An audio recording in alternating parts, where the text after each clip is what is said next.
rain gauge maintenance, trying to count the rain correctly.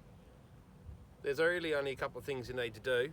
I use an enormous amount of this gear here, Lanox or lanolin oil, and just use that or something slippery, whatever you got, to spray around the edges where the latches are on both sides, and the top funnel of these just cracks off and you're straight in. So inside here there's a little tipping spoon in the mechanism.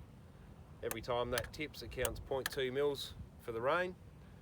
So once you're in, clean all the cobwebs and gunk out of there, spray the whole surface down with the Lanox, make sure it's nice and wet underneath the funnel and also underneath the gauge under here on the bottom.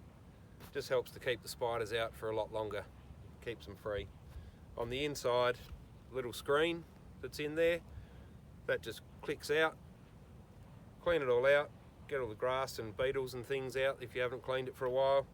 Spray it all down, click it back on, if I can get it on, and you're done.